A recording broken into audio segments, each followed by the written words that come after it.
Thank you, Madam Speaker. I thank the gentleman for yielding. I thank him for his leadership as chair of the Veteran Affairs Committee, and thank the bipartisan support that the bill is receiving here.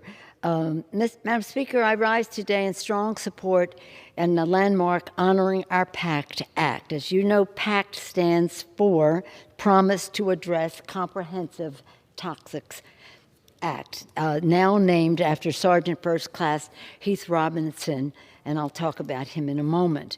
This bipartisan legislation honors our duty to deliver health care that millions of veterans need and that they have certainly earned.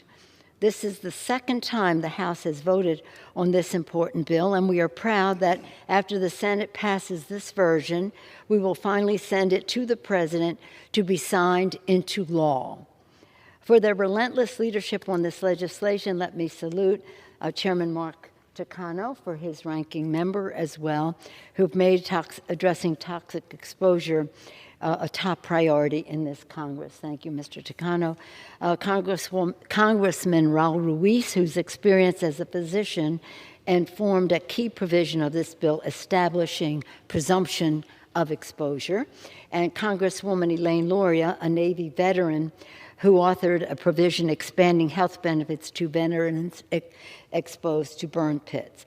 Also included in this legislation, and I'm so pleased about it, is legislation by Congressman Matt Cartwright, author of the Camp Lejeune Justice Act, to allow veterans or their loved ones to seek damages related to injuries incurred while serving at Camp Lejeune. We had many people come from the area. The legislators from North Carolina have certainly, David Price and others, have been relentless in their pursuit of this legislation. Families would come here and tell their stories of their loved one's service at Camp Lejeune, where the water supply was causing health problems, serious health problems, not only for the service member, which would be horrible enough, but for their family members as well. This is corrected in this legislation. Very important improvement.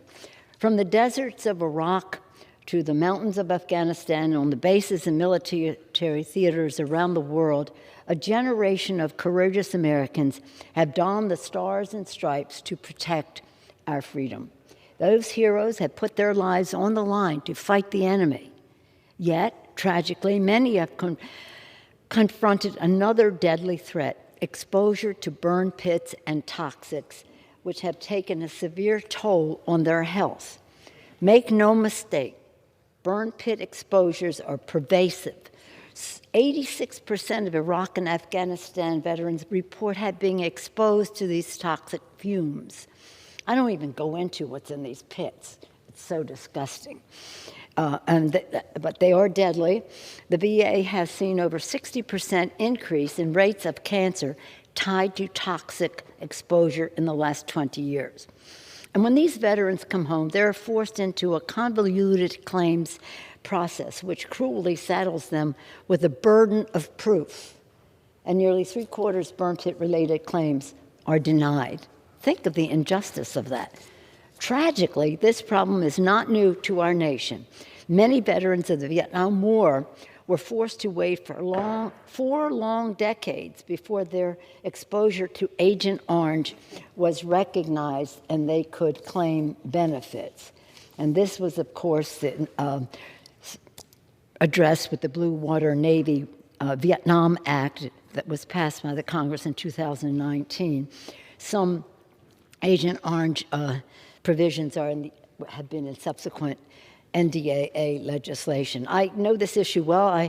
Before I was in Congress, I was participating in sit-ins with hunger strikes for Vietnam vets in the early 80s. One time we were joined by Dick Gregory, more than one time, Dick Gregory, who had experience in hunger strikes for civil rights reasons, and he was instructing the veterans on how to hydrate, et cetera, so that they could survive the hunger strikes, hopefully in time to make a difference. But it took decades, and we cannot and will not let that happen to another generation.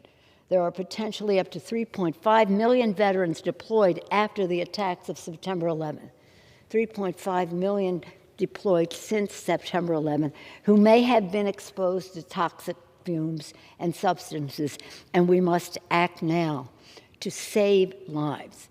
The PACT Act is a comprehensive bill, others have discussed what it does, that meets the challenge of toxic exposures for our veterans in 3 ways. First, it expands access to VA health care to post-9/11 combat veterans exposed to toxic.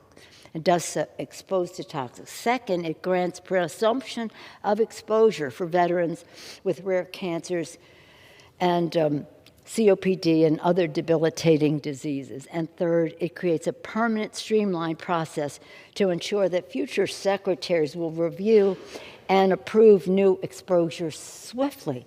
Why do we have these burn pits? I mean, we keep saying here on the battlefield, we leave no soldier behind, and when they come home, we leave no veteran behind. And yet they come home with hidden injuries, whether they are psychological or exposures to a burn pit that the consequences of it do not show up for a while. We have spent more than $6 trillion deploying, recruiting, training, and deploying our service members overseas during the last 20 years. But let it be clear, it's only part of the price tag. When we send our troops into conflict, we have to understand that we're responsible for the consequences. Burn pits exposure is one of them. Toxic exposure are a cost of war, and we must treat it as such. This is not a question of dollars, it's a matter of values. In all of Congress's work for veterans, it is impressive that veterans groups, our veterans, their families, the Veteran Service Organization, the VSOs, are not only at the table, they are leading the way. And Mr.